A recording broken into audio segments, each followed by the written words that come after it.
दोस्तों नमस्कार, महतो हिंदी कथा में आपका स्वागत है। अगर अभी तक आपने हमारे चैनल को सब्सक्राइब नहीं किया तो प्लीज़ सब्सक्राइब कर दें। आज की कहानी है सुख शांति मंत्र। एक बार की बात है, एक राज्य में एक बहुत ही अमीर आदमी रहता था।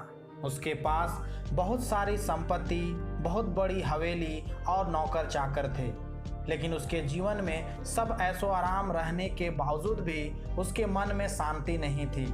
एक दिन उसे मालूम हुआ कि पास के ही इलाके में एक सिद्ध साधु आए हैं जो लोगों को ऐसी सिद्धि देते हैं जिससे सबको मनचाही चीजें मिल जाती है।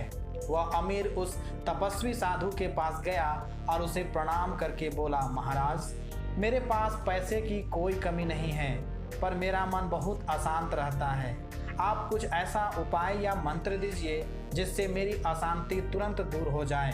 सेठ ने मन ही मन सोचा कि साधु बाबा उसे कोई ताबीज या जड़ी बूटी दे देंगे जिससे उसकी इच्छा पूरी हो जाएगी, यानी मन की बेचैनी दूर हो जाएगी। लेकिन साधु ने ऐसा कुछ भी नहीं किया और सेठ को 7 दिन अपने साथ कुटिया में रहने के लिए कहा। अगले दिन साधु बाबा ने सुबह से ही पूरा दिन सेठ को धूप में बैठाए रखा और स्वयं अपनी कुटिया के अंदर छांव में जाकर आराम से बैठ गए। गर्मी के दिन थे, सेठ का बुरा हाल हो गया। उसको बहुत गुस्सा आया, पर वह अपने गुस्से को चुपचाप पी गया। दूसरे दिन साधु ने कहा, आज तुम्हें दिन भर खाना नहीं मिलेगा। भूख के मारे दिन भर सेठ के पेट में चूहे कूदते रहे। अन्न का एक दाना भी उसके मुंह में नहीं गया। लेकिन उसने देखा कि साधु ने उसी के सामने बैठकर बड़े आनंद से भोजन किया। सेठ सारी रात परेशान रहा, उसे एक क्षण भी नींद नहीं आई।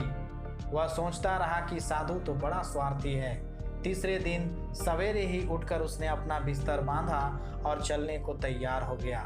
तभी साधु उसके सामने आकर खड़े हो गए और बोले, सेठ क्या हुआ? सेठ ने कहा, बाबा, मैं यहाँ बड़ी आशा लेकर आपके पास आया था, लेकिन मुझे यहाँ कुछ नहीं मिला। उल्टा मुझे ऐसी मुसीबतें उठानी पड़ी जो मैंने जीवन में कभी नहीं उठाई। अब मुझसे बर्दाश्त नहीं हो रहा है, इसलिए मैं जा रहा हूँ।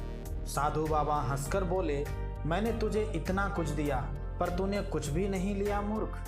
सेठ ने आश्चर्य से साधु की ओर देखा और बोला, आपने तो मुझे कुछ भी नहीं दिया बाबा। साधु ने कहा, सेठ, पहले दिन जब मैंने तुझे धूप में बैठाया और खुद छांव में बैठा रहा तो इसके जरिए मैंने तुझे बताया कि मेरी छांव तुम्हारे काम नहीं आ सकती। जब मेरी बात तुम्हारी समझ में नहीं आई तो दूसरे दिन मैंने तुझे भूखा रखा और खुद खूब अच्छी तरह खाना खाया। उससे मैंने तुझे समझाया कि मेरे खा लेने से तुम्हारा पेट नहीं भर सकता। सेठ, याद रखो, मेरी साधना से तुझे सिद्धि नहीं मिलेगी। अध्यात्म और चिंतन एक ऐसी राह है जहां मंजिल तक पहुंचने के लिए खुद ही यात्रा करनी पड़ती है। मैं तुझे राह बता सकता हूं, लेकिन चलना तुझे खुद ही होगा। धन तूने खुद अपने पुरुषार्थ से कमाया है और शांति भी तुझे अपने ही पुरुषार्थ से मिलेगी।